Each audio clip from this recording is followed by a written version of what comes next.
Halo gengs, selamat datang dan selamat bergabung di channel ini. Mari kita bahas materi unik dan menarik lagi. Dan kali ini saya akan membahas 7 fenomena alam di dunia. Beberapa fenomena alam berpotensi menimbulkan kerusakan, tapi ada juga yang indah dan memberi keuntungan. Maka dari itu, yuk simak macam-macam fenomena alam berikut ini. Pertama, gempa bumi. Gempa bumi merupakan getaran di permukaan bumi yang disebabkan oleh pergerakan kerak bumi yang menimbulkan pelepasan energi dari dalam secara tiba-tiba. Pelepasan energi ini kemudian menciptakan gelombang seismik yang memicu gempa bumi. Dalam menghitung besar kekuatan gempa bumi, digunakan skala magnitudo untuk mengukur kekuatan gempa. Kekuatan gempa bervariasi, mulai dari skala 1,0 yang terjadi setiap hari dan tidak terasa oleh manusia biasa, hingga maksimal skala 9,0 yang berpotensi menimbulkan kerusakan parah. Gempa bumi sendiri terbagi menjadi beberapa macam, yaitu gempa vulkanik yang disebabkan oleh letusan gunung berapi, gempa tektonik yang disebabkan oleh pergeseran kerak bumi, dan gempa runtuhan yang disebabkan oleh longsor atau reruntuhan di daerah gua. Gempa juga dapat terjadi di laut dan berpotensi. Kedua, tsunami. Tsunami merupakan gelombang laut besar yang diakibatkan oleh pusaran air bawah laut karena pergeseran, lempeng bumi, erupsi gunung berapi, atau jatuhnya meteor ke laut. Saat masih berada di laut, tinggi tsunami biasanya tidak akan meningkat secara drastis. Namun, saat gelombang tsunami mencapai daratan, ketinggian gelombang akan terakumulasi menjadi lebih tinggi lagi dengan kedalaman air yang semakin rendah. Kecepatan gelombang tsunami lebih dipengaruhi oleh kedalaman laut daripada jarak dari sumber gelombang tsunami. Tsunami dapat bergerak secepat pesawat jet saat masih berada di permukaan laut yang dalam, dan akan melambat ketika mencapai permukaan laut yang dangkal.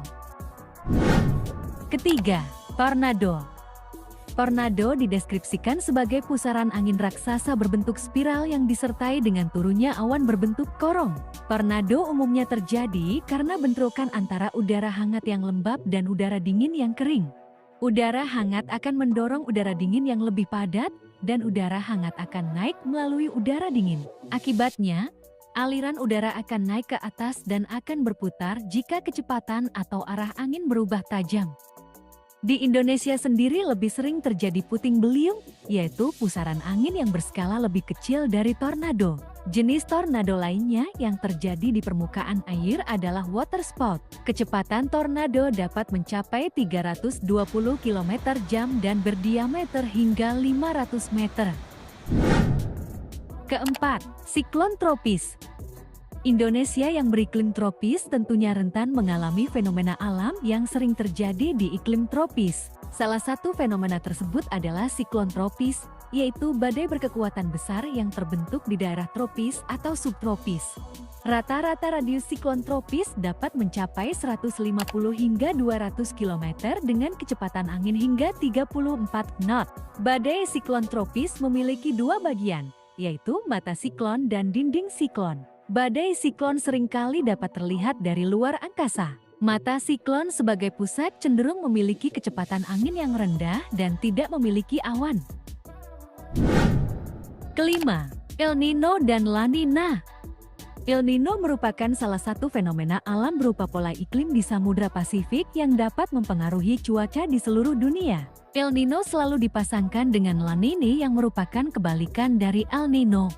El Nino merupakan pemanasan suhu muka laut di atas kondisi normal yang terjadi di Samudra Pasifik bagian tengah. Pemanasan tersebut dapat memicu terjadinya kekeringan di berbagai wilayah Indonesia.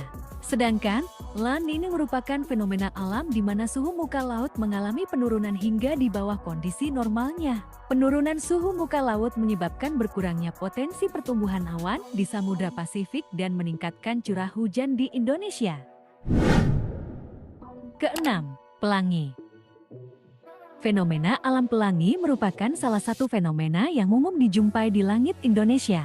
Pelangi disebabkan oleh pembiasan cahaya yang berasal dari percikan air hujan yang terkena cahaya matahari. Pembiasan cahaya kemudian menghasilkan busur raksasa berisi 7 warna dasar, yaitu merah, jingga, kuning, hijau, biru, nila, ungu. Pelangi juga memiliki jenis yang berbeda.